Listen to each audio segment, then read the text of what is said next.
Bonjour à tous et bienvenue. Thierry Breton, vous êtes en charge de l'immense secteur du marché intérieur, de la stratégie de l'Europe. Et je pense que ça convient parfaitement à votre créativité, à votre énergie, oui, et à votre principe de dire la vérité. Alors aujourd'hui, les Français, comme la plupart des Européens, sont inquiets parce qu'ils voient, comme on l'a dit encore tout à l'heure, les conséquences de la guerre d'Ukraine chez eux, ils voient les conséquences sur leur vie de tous les jours, sur leur pouvoir d'achat, et en plus maintenant, mais c'est momentané, on l'espère, les orages. Est-ce que vous dites aux Européens, ou vous nous dites, il y a un changement d'époque, serrez les ceintures? Les changements que vous venez d'évoquer sont de différentes natures. Ça n'aura pas échappé à nos auditeurs. Il y a évidemment d'abord le changement climatique.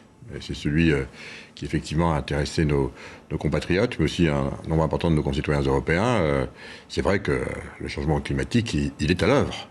Et on le voit tous les jours. Et donc il y a cette urgence, effectivement, d'atteindre, vous savez, notre objectif, l'objectif zéro carbone à l'horizon 2050.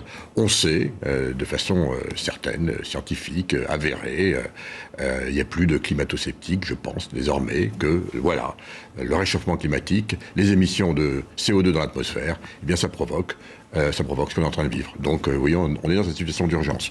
Et puis, il y a d'autres éléments. Oui, alors, on ne mélange pas tout. Il y a effectivement la guerre, il y a effectivement il y a eu le Covid, il y a la dépendance de nos chaînes de valeur. Donc, voilà, on est bien conscient. Comme j'ai dit, l'époque change. Oui, on est conscient que, vous savez, on avait déjà cette conscience, je crois qu'on peut le dire, avec la crise tellement inédite que nous avons vécue, celle du Covid.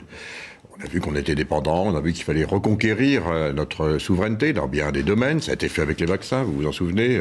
Je m'en suis occupé et ça a été un combat de tous les jours, mais qui lui dit du reste, Jean-Pierre Elkabbach.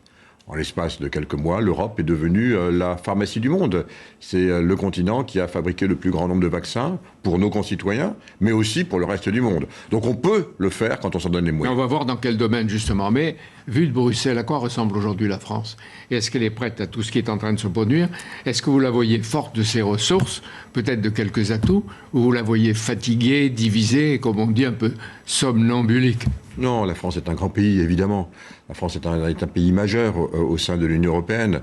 La France est l'un des moteurs essentiels du fonctionnement européen. Là, oui, mais comme les présidentielles, il y a trois grands blocs. Oui, Jean-Pierre Elkabbach, c'est ce qu'on appelle la fragmentation. Vous savez, nos démocraties, on est, d'abord, je voudrais le redire, peut-être de façon très calme, mais peut-être avec un peu de profondeur. Nous sommes la première réelle, vraie démocratie du monde libre. On est 450 millions de citoyens européens. Les États-Unis, c'est 310 millions. Bien sûr, il y a l'Inde, mais enfin, on voit ce qui se passe en Inde. Oui, on est la première démocratie, la plus grande, beaucoup plus importante que ne le sont les États-Unis. Ça nous donne effectivement un devoir. Et c'est vrai que d'être une grande démocratie, c'est pas facile. Alors, quand on voit ce qui se passe aux États-Unis, je ne veux pas m'éterniser, mais enfin, nos auditeurs le comprendront. Donc voilà, nous sommes une grande démocratie. Il y a de la fragmentation dans les partis politiques, c'est exact, mais pas uniquement en France. Partout en Europe. Et pour ça, qu'est-ce qu'il faut? Il faut une vision, il faut un élan, il faut un ciment. Notre ciment à nous, c'est l'état de droit. Et notre vision, on le sait, on en a parlé tout à l'heure. Il faut tirer les oreilles des Hongrois et des Polonais. Oui, ça, on ne va pas entrer dans le détail. Non, on tire les oreilles de personne. Oui. L'Europe, c'est 27 États membres avec leur histoire. Et il faut effectivement les mettre dans le mouvement. Bon. Alors on observe, Thierry Breton, vos efforts personnels pour nous sortir au mieux de la dépendance à l'égard de la Russie et de son gaz. Est-ce que l'Europe sera prête d'ici à la fin de l'année, comme je l'ai entendu? D'abord, l'Europe a fait un mouvement majeur depuis le début de la guerre. 5 paquets de sanctions successifs, ça veut dire que l'Europe est unie, puisque pour ces paquets de sanctions, il faut l'unanimité. Ça veut donc dire qu'il y a une unité politique pour sanctionner la Russie, y compris les deux pays que vous avez évoqués. Bon, la Russie, la Pologne, on le sait, mais y compris la Hongrie, car la Hongrie a voté tout. Les sanctions. Oui. Mais deuxièmement, maintenant, on est au 6e paquet, on le dit, et ça a été le fait de s'exonérer des importations de pétrole. C'était très important, à 92%. On laisse effectivement quelques pays qui sont encore trop dépendants. Parce que voyez-vous, les sanctions, ça sert à quoi? À rien.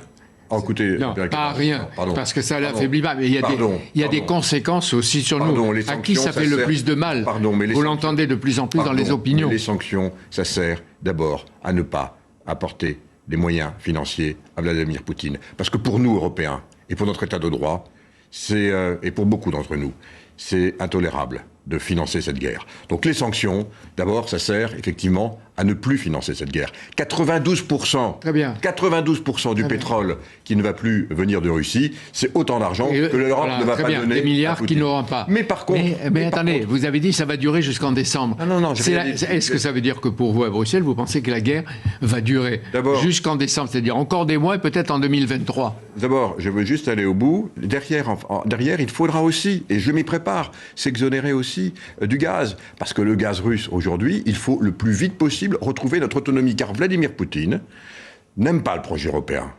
Il a tout fait depuis des années, et vous le savez, pour diviser l'Europe. On parle des vaccins. Il a essayé de nous diviser avec son vaccin Sputnik, qui ne marchait pas. On parle de l'état de droit. Il a tout fait pour s'ingérer dans nos démocraties. Avec Russia Today, avec Sputnik, très bien, sur le Brexit. On le sait. Et maintenant, il utilise le gaz pour précisément nous diviser. C'est la raison pour laquelle, moi, je suis de ceux qui disent qu'il faut qu'on s'en exonère le plus rapidement possible. Le plus rapidement, vous avez dit décembre. Non, je dis qu'encore une fois, décembre, c'est pour le fuel. Sur le gaz, je m'y prépare parce que sans ça, c'est lui qui va le couper. Il l'a déjà coupé en Pologne, il l'a déjà coupé en Bulgarie, il l'a déjà coupé aux Pays-Bas, en Finlande, vous venez de le dire, au Danemark. Donc, dans votre esprit, c'est quand? Ce serait quand? Mais on est prêt. Cette indépendance à l'égard du gaz russe. On est prêt aujourd'hui. Si jamais c'était coupé, on a bâti un plan avec mes équipes pour pouvoir y répondre. Mais notre intérêt, parce que c'est aussi notre intérêt, il y a les sanctions, il y a notre intérêt. Alors, qu'est-ce qu'il y a dans le plan?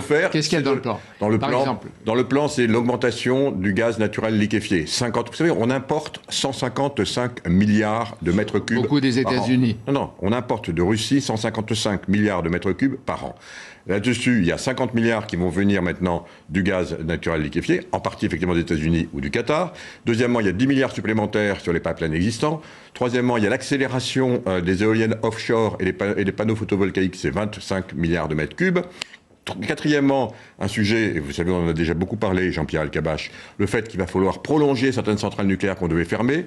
La Belgique a décidé de le faire. Trois centrales sont en discussion en Allemagne, c'est 12 milliards de mètres cubes supplémentaires. Ensuite, des économies d'énergie, 12 milliards de mètres cubes. Ensuite, parce qu'il va falloir sans doute pouvoir le faire, transformer des industries qui fonctionnaient essentiellement au gaz au fuel, c'est 25 milliards de mètres cubes supplémentaires. Et enfin, parce qu'il faudra peut-être y passer par là momentanément, l'augmentation et le fait de redémarrer des centrales à charbon pendant quelques temps. C'est-à-dire des centrales à charbon. Essentiellement en Allemagne. La France en avait 4, l'Allemagne en restait qu'une, donc il faudrait qu'elle réouvre les 4. Peut-être, c'est le dernier élément à avoir. Mais donc on a la panoplie. Voilà. Ce que je veux dire par là, c'est qu'entre-temps, si jamais effectivement on remplit nos cuves, on a intérêt à le faire.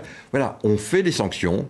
Elles pénalisent financièrement parce qu'on ne peut pas se permettre de continuer à financer cette guerre qui est tout à fait intolérable aux frontières de l'Europe et qu'il faut continuer à aider les Ukrainiens dans ce combat et dans leur combat qui est un combat légitime contre cette agression. Il n'en demeure pas moins qu'on préserve aussi nos intérêts. Et quand Zelensky prétend que la France, en disant qu'il ne faut pas humilier là aussi, humilie l'Ukraine? Mais le président Zelensky a mené une campagne, au-delà de... Il faut rendre hommage à son courage, au courage de son gouvernement, et puis à travers lui, au courage de tout le peuple ukrainien qui s'est quand même levé contre cette agression. Et vous le savez, on ne s'y attendait pas. Maintenant, il a effectivement mobilisé, et c'était ce qu'il devait faire, l'ensemble des pays occidentaux, parce que c'est essentiellement de ça dont il s'agit, pour venir à son secours en ce qui concerne précisément les besoins, on le sait, d'armement. Voilà, derrière le président de la République, il est comme nous. Il sait que la géographie, c'est quelque chose qu'on ne pourra pas bouger. Donc, bien sûr qu'on souhaite que cette guerre se termine le plus rapidement possible. Quand personne ne le sait, moi, en tous les cas, dans ma responsabilité, je m'inscris dans un temps long, parce qu'il faut se préparer à un temps long. Le temps long, c'est ? Le temps long, c'est plusieurs mois et peut-être même plus. Et en tout cas, moi, je me prépare à un temps long. C'est ma responsabilité. Si ça se finit avant, tant mieux. Est-ce qu'il n'y a pas un problème? Parce que les particuliers réclament à la fois d'être protégés, que l'électricité ne soit pas trop chère, et en même temps, ils défilent contre le réchauffement du climat. Est-ce que vous leur dites qu'en ce moment, il y a une contradiction, il faudra s'y faire? Non, je ne dis pas qu'il y a une contradiction. On est aujourd'hui c'est un autre sujet, mais on est dans une période inflationniste. Elle avait démarré, on le sait, y compris avec les prix de l'énergie, avant même le début des hostilités en Ukraine en février. On le sait. Donc on est dans cette logique inflationniste, et en particulier sur les coûts de l'énergie. Donc ça, il faut le traiter. Je tiens à noter malgré tout, et je parle en tant que commissaire européen, que la France est le pays qui, pour l'instant, c'est un fait, gère le mieux cette inflation, puisque l'inflation, elle est à 8,4, 8,5%, la France est à 5,7%. On a des pays en Europe qui sont à plus de 10, voire plus de 15. Alors voilà, on gère bien cette inflation, mais on est inscrit dans cette logique-là. Aux États-Unis, on est bientôt à 10. Vous voyez, on est dans un monde... On continue parce que je change. Vous disiez le monde qui change. Ça, c'est un changement assez radical. Alors, il faut donc effectivement s'y préparer. Pourquoi votre énergie est placée également pour la recherche des matières premières dites critiques ? Est-ce que ça veut dire que si on n'a pas ces matières premières, le lithium et toutes sortes de choses que je ne connais pas forcément, on arriverait à bloquer l'électronique dans tout le pays, dans toute l'Europe? Vous savez, on se rend compte effectivement, on s'en est rendu compte pendant la crise du Covid. Lorsque je me suis occupé des vaccins, je me suis rendu compte qu'un certain nombre de composants qui fabriquaient ces vaccins étaient fabriqués par nos usines qui étaient aux États-Unis. Les États-Unis ont décidé de bloquer du jour au lendemain les exportations de nos usines en Europe, parce qu'elles voulaient garder ces composants pour leurs concitoyens américains, tant que l'immunité collective n'était pas atteinte. J'ai donc dû faire la même chose en Europe. On a fait un rapport de force, on a rouvert les chaînes de valeur.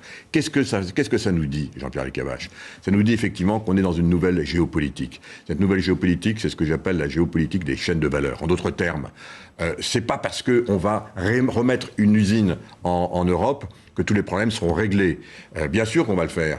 Mais j'entends ceux qui disent il faut tout remettre en Europe et puis mettre des frontières derrière, des barrières derrière. Ça ne marche pas comme ça, le monde. Parce que c'est une usine, c'est le bout de la chaîne. Et que derrière, il y a effectivement, vous l'avez rappelé, un nombre important de composants. Vous faisiez allusion, par exemple... Les semi-conducteurs, 90% à Taïwan, Vous faisiez allusion, par exemple, au lithium, et à un certain nombre d'éléments qui sont des éléments très importants pour les batteries. On a des usines de batteries, mais si on est dépendant, effectivement, que d'un seul pays, on est fragilisé. Donc nous sommes en train de mettre une dynamique en place pour multiplier nos sources d'approvisionnement et assurer la garantie de la sécurité d'approvisionnement sur tous ces domaines stratégiques, y compris en rouvrant des mines en Europe. Je peux vous poser deux questions très rapidement. Poutine a proposé à 2 fois de réduire progressivement les sanctions et lui livre du blé. Oui ou non? Le président Macky Sall est venu s'entretenir. Sénégalais, il est aussi président de l'Union africaine en exercice il y a 2 jours, et j'ai cru comprendre qu'il avait assuré, le président Macky Sall, qu'il allait lever lui-même le blocus qu'il crée lui-même pour le peuple africain. Et c'est une bonne chose. Non, le blocus... C'est Poutine qui le met en place, personne d'autre. Oui, mais si on baisse les sanctions, il paraît qu'il faut que je vous parle en 30 secondes, l'Amérique s'engage et entraîne les Européens, il y a des armes, de l'argent, etc. Est-ce qu'il n'est pas possible de mettre toute cette énergie dans le fait de pousser les deux parties, les deux belligérants, à négocier un cessez-le-feu et peut-être même un compromis? Parce que vous le dites vous-même, la guerre va durer, est-ce qu'il ne faut pas les pousser à s'accorder, au moins se mettre de chaque côté d'une table? Je pense que beaucoup à Moscou sont en train de comprendre que c'est l'intérêt du peuple russe que de trouver un compromis. J'espère que Poutine saura l'entendre. Et nous, on le soutient? On soutient évidemment cet effort de paix. Oui. Encore une fois, la guerre, elle est entre l'Ukraine et la Russie. Et nous soutenons effectivement le fait que l'Ukraine et la Russie, le plus vite possible, se mettent à une table de discussion pour un cessez-le-feu, bien sûr. Merci Thierry Breton, il faudra revenir parce qu'il y a tellement de sujets. J'aurais voulu parler de la défense et la souveraineté, des rapports avec les États-Unis, la Russie, ne pas être dépendant ni de l'un ni de l'autre. Ce sera pour une prochaine fois.